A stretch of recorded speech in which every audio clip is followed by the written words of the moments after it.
Welcome to the Miles to Zen podcast. Today we have such a great guest, a guest that I have known since 2018, started working with her in 2019, and it's a real treat to welcome Ruth Andermatt today to the podcast, who is a self-leadership coach. So welcome, Ruth. Thanks, Shannon. It's a pleasure to be here, and I can't wait to see where we go. Who knows? Well, exactly. I wanted to bring people back to when we first met, and I had known about Ruth, like I said, since 2018. And if people have listened to any of the previous podcast episodes, know that I went on a bit of a journey from 2018 onwards of real self-exploration. And basically, I call it a breakdown slash spiritual awakening, but really it's a returning home to self. And I postponed making an appointment with you until 2019. So probably a full year after I'd heard of you and you were working with a good friend and she was really valuing what you brought to the table. And so then in 2019, we started working together, became friends, and also I brought Ruth in to work with me when I was working in corporate and work with one of my teams. And so that was a really great experience as well. So, Ruth, why don't we, in your language, I call you a self-leadership coach. How would you describe who you are and what you do? Well, Shannon, that's an interesting lead in because it's been the skill testing question for the last 27 years. And I realize the work all stays the same. How people refer to it is what changes. So I realize it depends on who I'm talking to. And overall, what I find is it is about ushering people home so that they can reinforce that connection to self through to whatever it is they think is the essence or works for them, whether it's God, the earth, the universe, the greater of what is happening here. And inside of the work, what I find is we've got a society that's so focused on the external, so focused on the validation. When you are precisely who is needed in this moment, and the more you can be at home and the more you can operate from there, the better things will go. And yet we have so many shiny distractions. It is unbelievable. So I find with the aspect of self-leadership, that kind of gives the general feel of when we can lead ourselves, we can lead anyone or anything. And when we're not home, meaning not operating within ourselves, we come up with a lot of forced judgments, push. There's a lot of inauthenticity, and people get, there's a lot of rubs, there's a lot of triggers, and it becomes just so much more work than what needs to actually happen. It's a Mm, general but even greater opening than when you started with. So ask yeah, me any yeah. questions there, Shannon, because I can see you nodding your head. Well, that's no, that's great. And that's the way we've always worked. I think that my face is very much a WYSIWYG, is what you see is what you get. You can see the questions coming in. But maybe before I launch into that, why don't we just take everyone back for a few moments to how did you get here? How did you get to be this self-leadership coach? And in fact, if people are seeking some wisdom, some guidance as a friend or a client, Ruth is at the top of the list on somebody who you would want to talk to get that. And that's in the best alignment with you. And so how did you get here to be like this? Were you born like this? Were you the oldest child? Did you? Well, I'll fill in some of the human components and then you can pepper questions through, and between us, we'll actually discover what might be the answer you need to hear for the people that are listening. So, I'm the youngest of three, but always have operated like the eldest, which doesn't really make any sense. I felt like I was born old and born out of sync with what's been going on. I feel like now in my 60s, I'm finally having a sense of being more at home than I've ever been. And it Oh, seems that's like, awesome. yeah, and it seems like, I had really early rise in my career, but my friends and contemporaries weren't there. Then I dropped out of corporate, and my friends and contemporaries were not there either. So, giving you a bit of background, I grew up in North Van and with two immigrant parents. So, although very Canadian, have never really felt the full Canadian experience because we grew up with such a European flavor, with a great appreciation for being in Vancouver and for being in Canada, which was really powerful. But also the immigrant's journey of things aren't so straightforward and learning to look at things in a very different way. So, I graduated from high school. I took off to Europe for 6 months and rambled, which was just fabulous. But at 18, I go, oh, I don't know that I'd let an 18-year-old go now. And no internet, no cell phones, no. And I was very mature, very capable, and had a blast. Came back, did my university degree, got a phys ed degree specializing in coaching, thinking I was going to do all sorts of amazing things. And then Little somehow, did you know. little did I know that it just wasn't going to look like what I thought it was going to look like. And I started my master's in the business of sport, and I hated it. I hated it. I hated it. I didn't thrive. I was crushed, and I actually had to quit.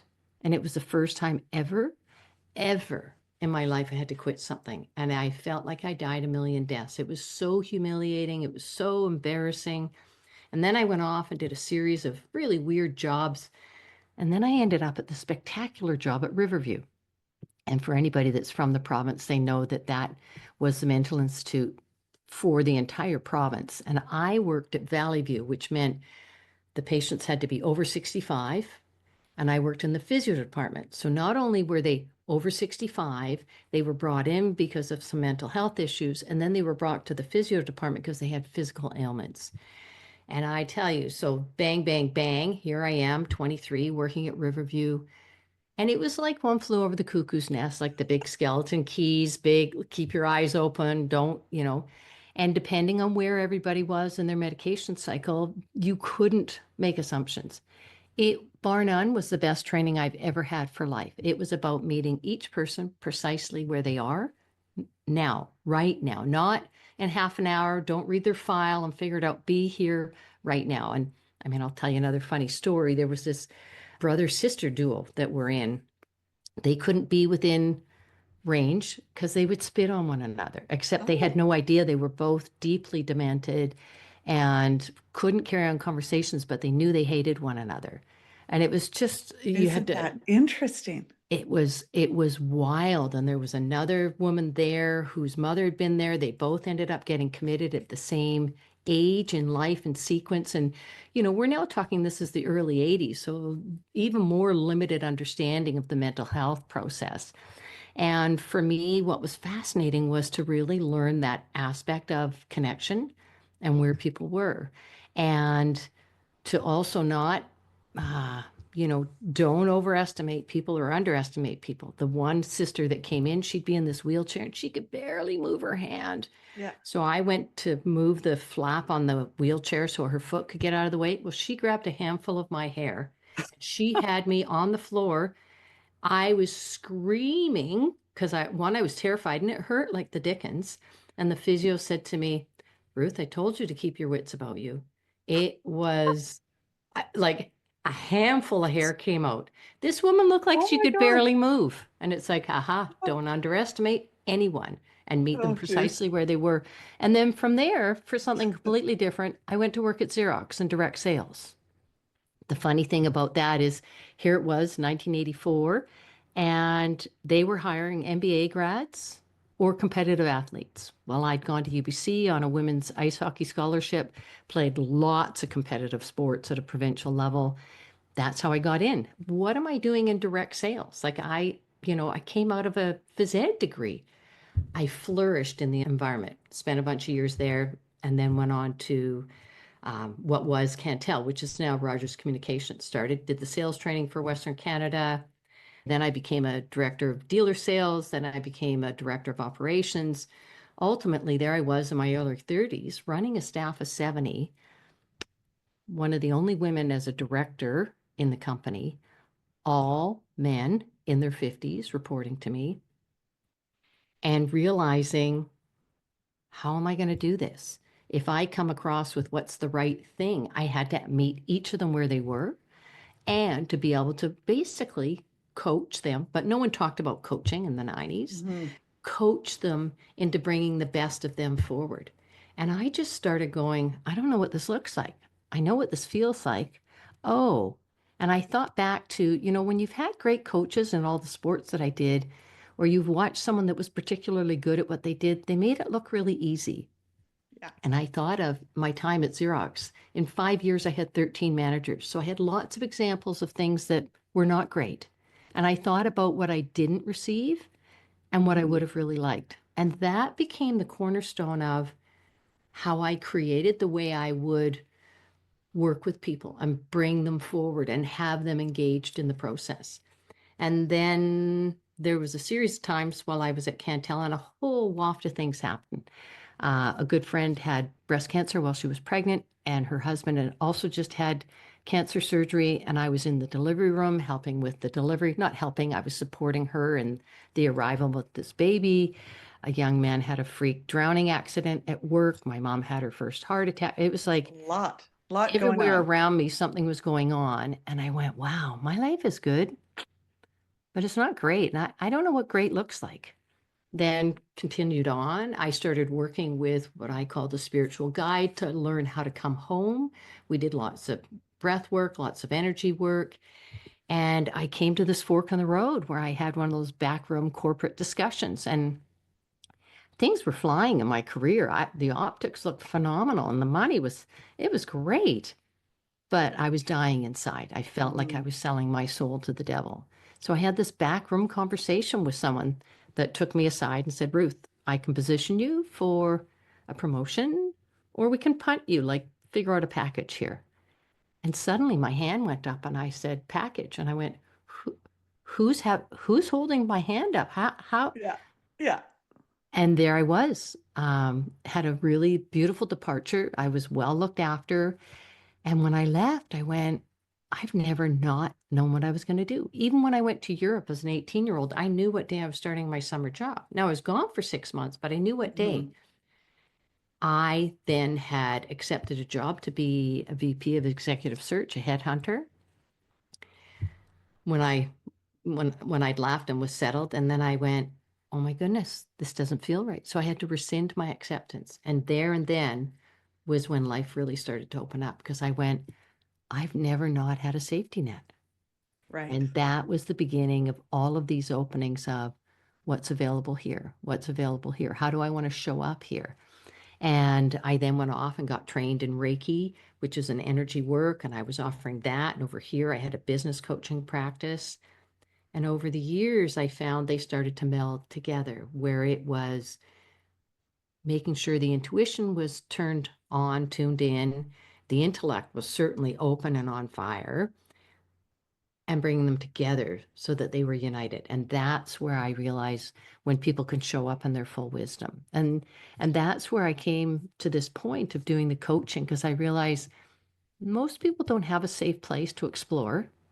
Yeah. Like if you share it with friends or you share it with your partner, they actually have some sense of what they would like you to be doing, even though they talk about or say they're saying it for your best interests. And that became the beginning. And I started doing it under the guise of life coaching, but we're now talking, this is like middle, late 90s, which no one had ever heard about.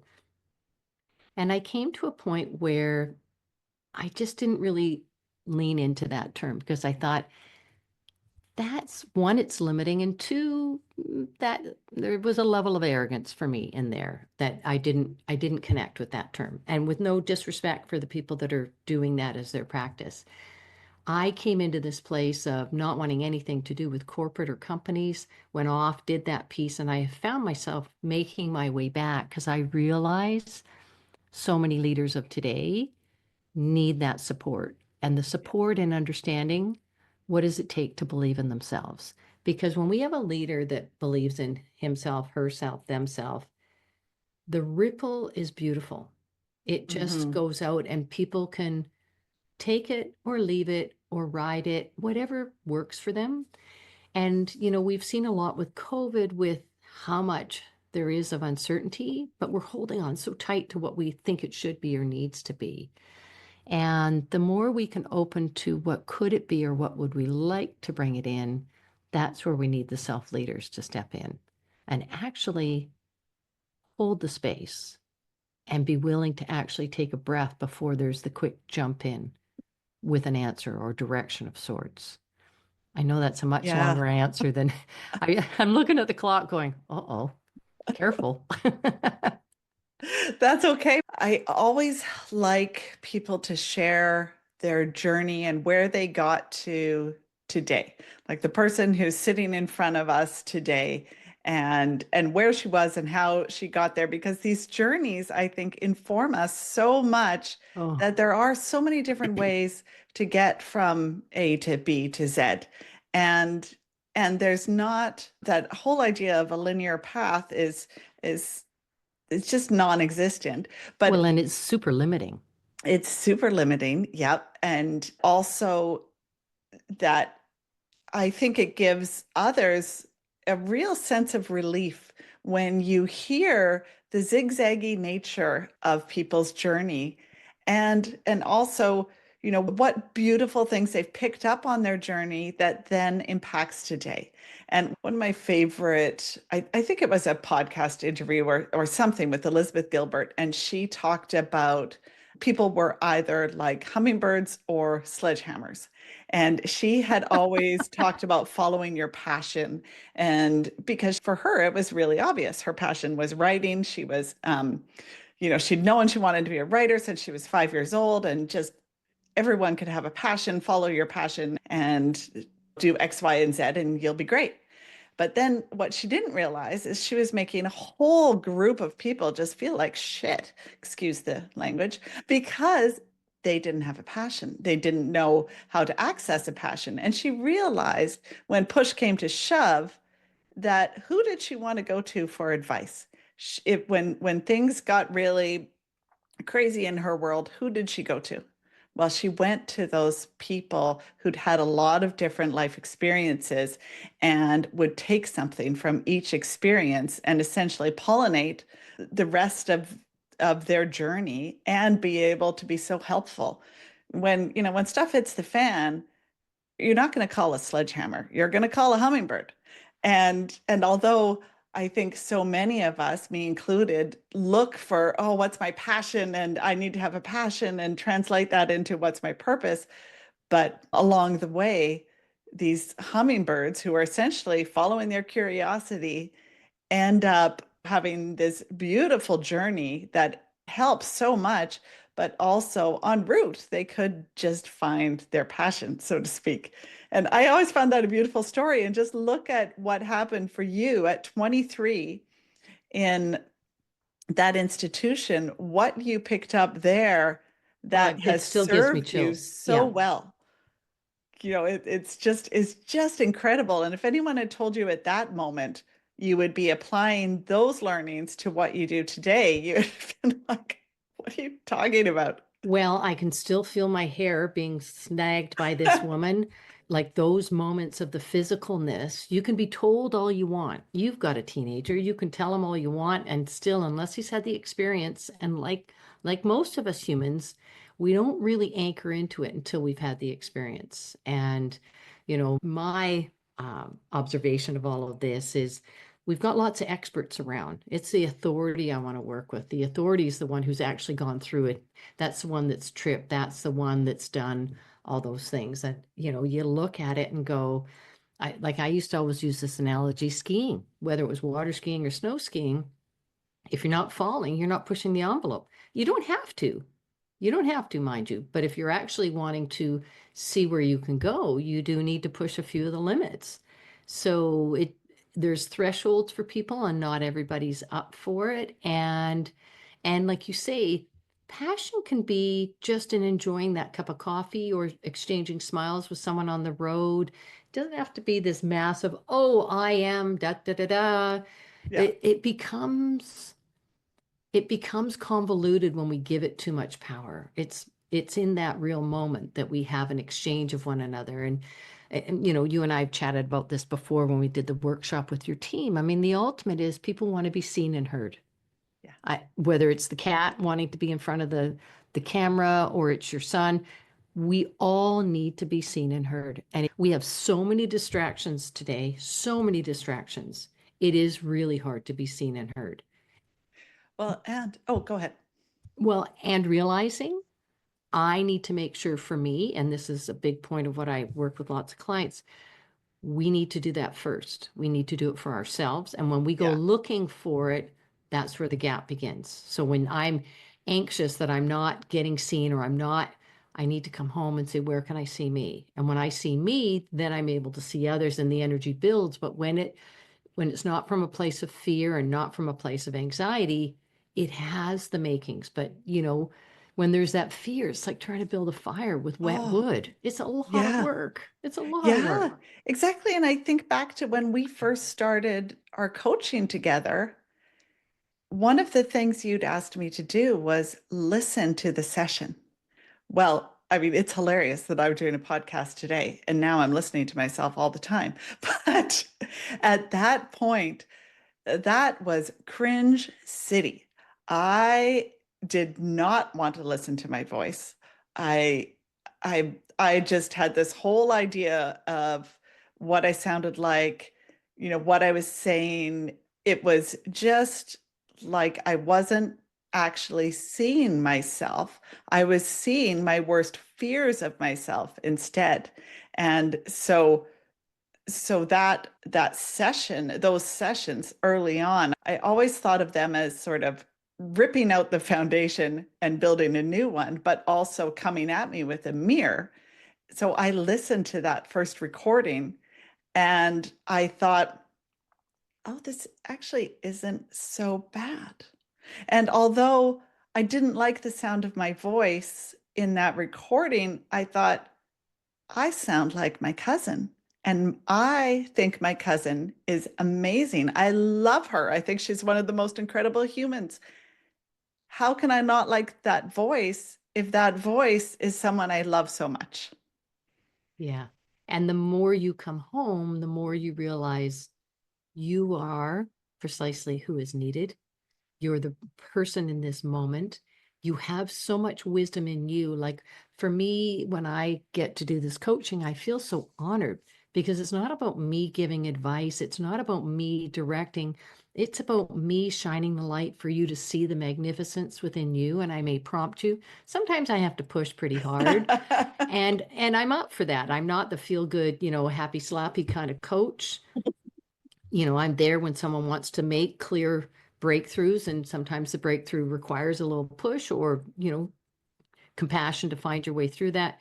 And to realize as you come home, like you look at all this stuff that's natural for you, Shannon, and what you're bringing forward. Like I look at this podcast series, and you've got people saying yes, left, right, and center. I haven't heard you say, "Oh, I asked somebody to be a podcast interview," and they've said, "No, no, no way, Shannon, not with you." I've not heard any of that. I mean, I've also spoken to a few people that are in your pipeline that are coming up, and they're so excited because you bring such a beautiful curiosity. You're articulate and you have respect, and you're creating that space for people to share, and you're creating an opportunity to amplify that voice for people to get connected to. And we really need that in our society because we've got a lot of bad news amplified. And there's Oh, that's true. If I'm doing a session with Ruth or my team was doing a session with Ruth, we'd always make sure there was Kleenex involved. I just didn't think I might potentially need a Kleenex for this podcast. Oh, that's always need great. to have tissues on hand. Yeah. And I mean, growing up with a frightfully British mom who I spent my whole life with, tears will serve nothing. It took me a long time to find tears. And now, you know what? They're there. They're an access point. They just help me to see where I'm being held back, what's holding me hostage. And you don't have to go through them, but if you have the courage to go through them, there is such amazing openings there right behind them. But there's no Yeah. rush. There Yeah. is no rush. And we're in process in 2025. There's more good going on than people want to see or that they can see because it Hmm. doesn't get amplified as much. And we do need to talk about it. We do need to share it. And it doesn't have to be magnificent. It just has to be. I've got one client that one of her objectives is when she goes grocery shopping, she smiles at everybody and she makes a mental count of how many others she has been able to make smile. That sounds That's her like whole objective. that sounds like what I used to do with my mom. And Oh, when I was a kid, we'd go out and we'd go for walks or wherever we were, grocery store, whatever. And we would have a contest, which is hilarious because she wanted to make sure it was fun of how many smiles that we could catch. So, I mean, and both isn't of that the my most last name and her last name well, we were both S Miles, so Smiles, which is hilarious. But yeah, so we would do that. I mean, not everyone in my family participated, but her and I did it.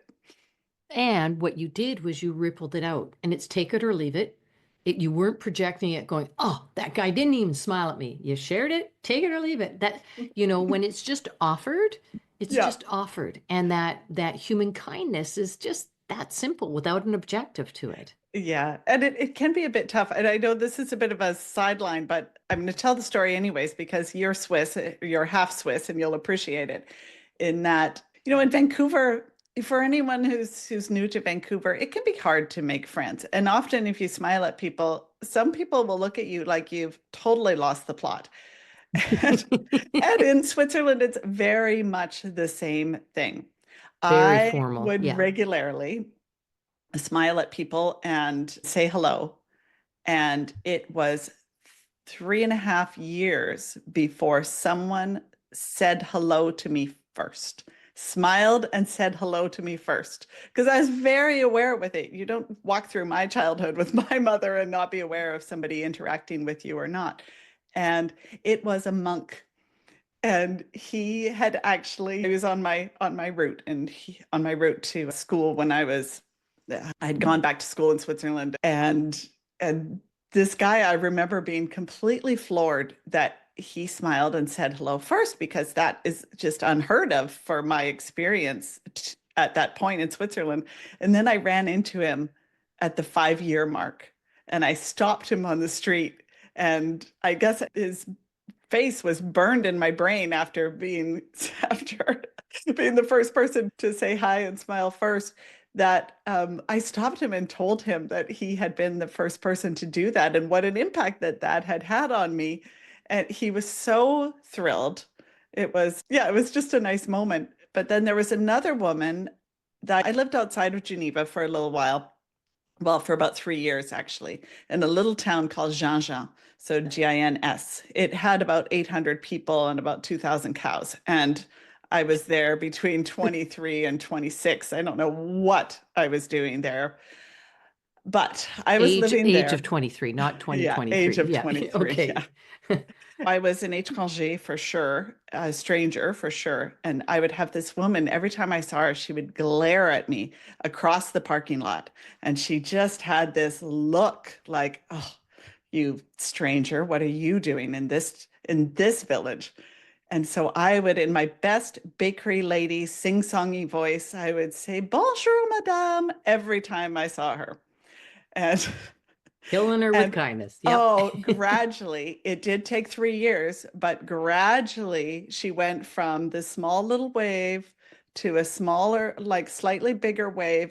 After 3 years, I got the bonjour, madame from across the parking lot, and then I moved. So I just, proved her right that these foreigners can't be trusted.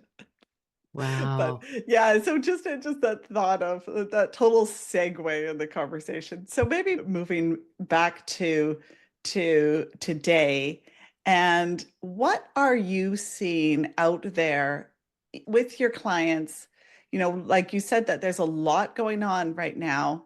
And what are some of the maybe the themes that you're seeing The big in your theme, work? yeah, the biggest theme that I'm seeing, Shannon, is the lack of connection. People are not as connected to themselves and they're not as connected to the people they're working with, and they're certainly not connected on the street. Like, I've been noticing it since COVID where people got rusty socially, like they didn't go out, they didn't do things, they got in the habit of not being connected and doing a lot of othering and blaming and canceling. And now with some of the political stuff that's going on worldwide, there's, people thought, okay, we're all good. COVID's done. That's in the rearview mirror. Things, all systems go. Now we're back to normal. Right. Well, normal doesn't exist. Normal is just a setting on the washing machine, but we want it to be normal. And now we have a whole bunch of political actions in play and people aren't sure. And there's that even a more compounded issue around uncertainty. And what I've come to know is when we have uncertainty, basically anything's possible, but you need to be home. But if you're not connected and you're not home, you're not available for the opportunity of the possibilities. And there's this weird cycle of being people not being as connected, craving the connection, they're rusty from it, they're frustrated with it, and then they lack clarity as to what they're actually looking for. And I'm noticing that with leaders and how they're managing themselves, saying, am I having the impact I intend? How connected is my team? And then you throw in well, we live in a hybrid workplace now. No, everybody that was working from home now has to be at work, and there's resentment about that, or there's this. There's still some paradigms that are not quite resolved because we've got a certain sect that go, everybody must be in the office. And yet we're also realizing we need the fullness of the person to be contented. If people have kids, they have different things.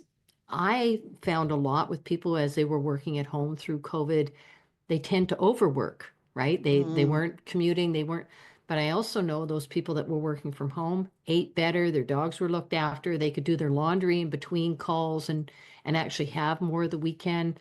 I don't think we have found seemingly what is the new normal that's going to serve us.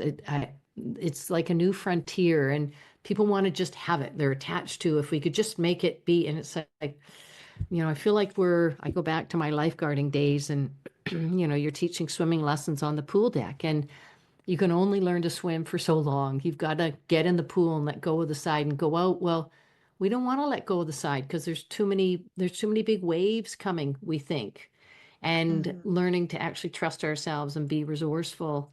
So it's really that level of connection and people saying, well, they don't respect me and they don't, and yet it comes back to connection. Like if I'm connected to me and I see you, I don't need to get all thrown off by what is your opinion or how you do that. We need to have some conflict so that we're actually being honest, but it's learning what is healthy conflict. But we want it all to be nice. Or do we? Or is it conflict and now it ends up on a bloodbath?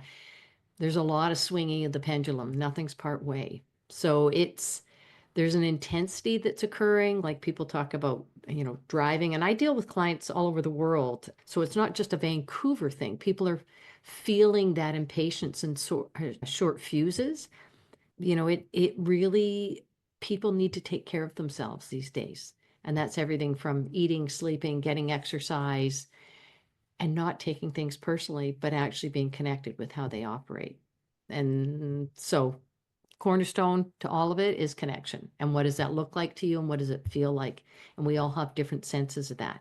And there are days like I even go today. I mean, I'll bring it into the conversation. You and I were to meet at a time. It was in my book. I had an alarm set up, but mentally, I had a very different time frame in my head. And that connection had nothing to do with things other than what's the level of connection. Fortunately, we made it work with timing and I moved faster in my last chapter of getting ready for you and knowing that that stuff happens. And I know you didn't take it personally. You weren't angry at me. And like when you sent the text saying, didn't you get the invite? I go, yeah, I even accepted it. It's even in my book. And that's so, you talk about bringing the Swiss out in me. It's like, oh my goodness, I was late. I was late. Now she's going to think and it's like, hang on, Yeah. And hang you know on. what's really funny is so that question of did you get the invite was a just an honest question. Did you get the invite? It wasn't and I know you didn't take it that way. Didn't you get the invite? And it's often when you are not sitting in a good spot or you're feeling funny about your interactions with someone already, you read that as, well, I did something wrong. I didn't get the invite, or she's mad at me because I didn't get the invite.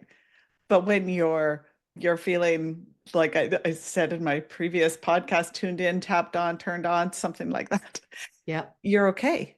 Yeah. You're And not. you can say, hey, did I overstep on this? Did I Didn't mean to push you. That was my, like, you can have that Yeah, yeah, conversation, yeah, but I find a lot of them are like these harsh rubs. yeah, She's a bag. She doesn't know it. It becomes very personal rather than what actually occurred in that exchange. Can we show up and yeah. be in that exchange? And what are we hoping for? And things are not what they were. They're just not what they were. And we have a lot more people staying in the workforce later, whether that's to do with money or whether it's to do with the fact that they need to feel connected because there aren't the same social connections of sorts. Um, it's really interesting. And I've been doing a bit of work with another coach who is American. And interesting, her quick observation is Canadians don't really like to join things. Well, unless it's hockey. She goes, in the US, everybody just signs up for everything. And I went, oh. Oh, and there is a bit of a different twist there. So we have that opportunity and we need to come forward with a level of kindness because everybody has a different relationship to what connection means for them. That's what I'm noticing. And because so many of my clients are introverts, the connection also is very different than what you would notice. And, not to make sweeping generalizations on introverts and extroverts, but there is a very different level of plugging in to where you get sourced and replenished. And it's an interesting time, 2025. Well, and I think of what you've said around connection, and I think of our capacity tank. And when you've got so much stuff going on, and if you haven't made room in your capacity tank, through doing some of your work, through making sure that you're showing up as the best person you can be, through making a schedule that's got a little bit of time in there for you, even if that means you're waking up at 5 a.m.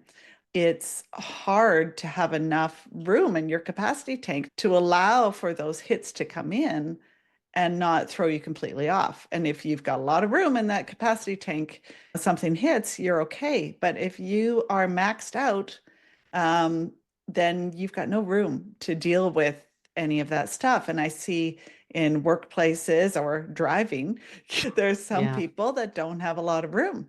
And it just will show up in different ways. Like in the workplace, you see people who are highly reactive or who check out just because they've had one too many things onto their capacity tank. And not necessarily that those people haven't done the work. Sometimes you just are at an all-time high, and Yeah. and there's nothing you can do about it. You have to just accept that this is where I'm at. And maybe just talk about that for a second, because what happens if you've been doing the work, you've been, just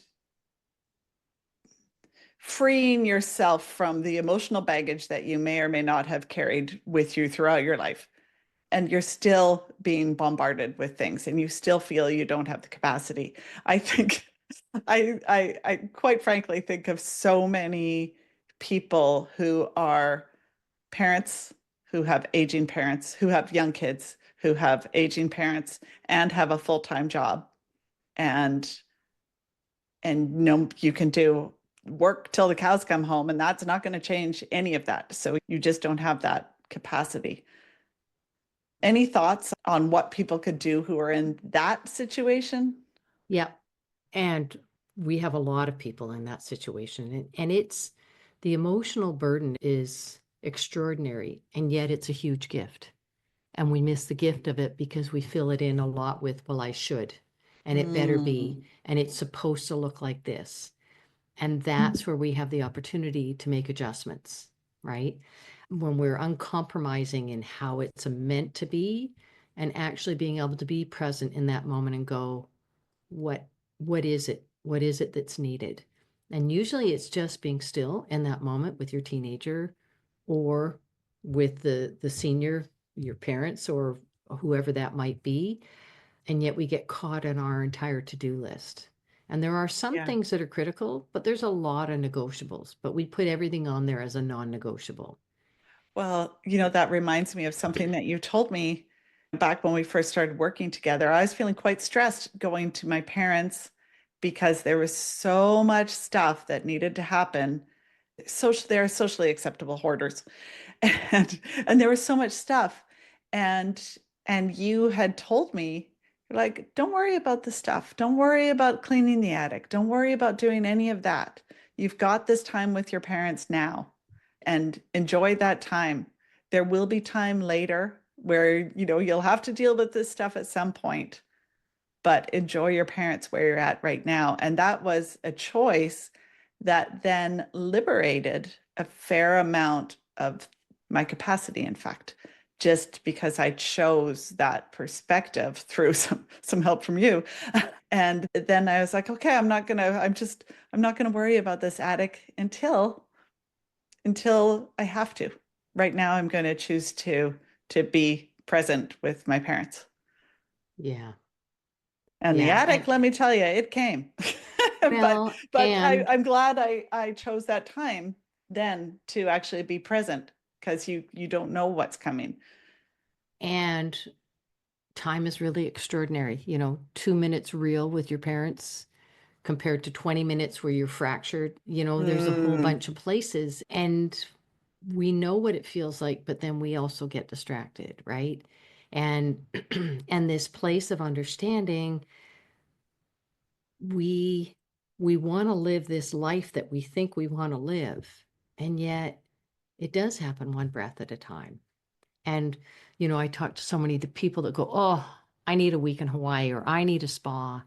And I go, yeah, I totally hear you. But how can you find like a 3-minute micro vacation right now?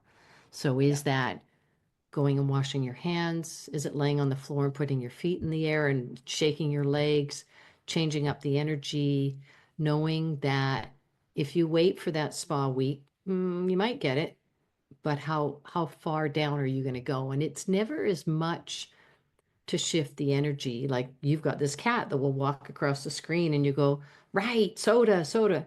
Well, that shifted the energy. Thank you, soda. Like I'll have my dog come in or have to go for a walk, right at that time and it's pouring with rain and it's not very convenient. And thank goodness I had to get out in the fresh air and do it. So they're Yeah.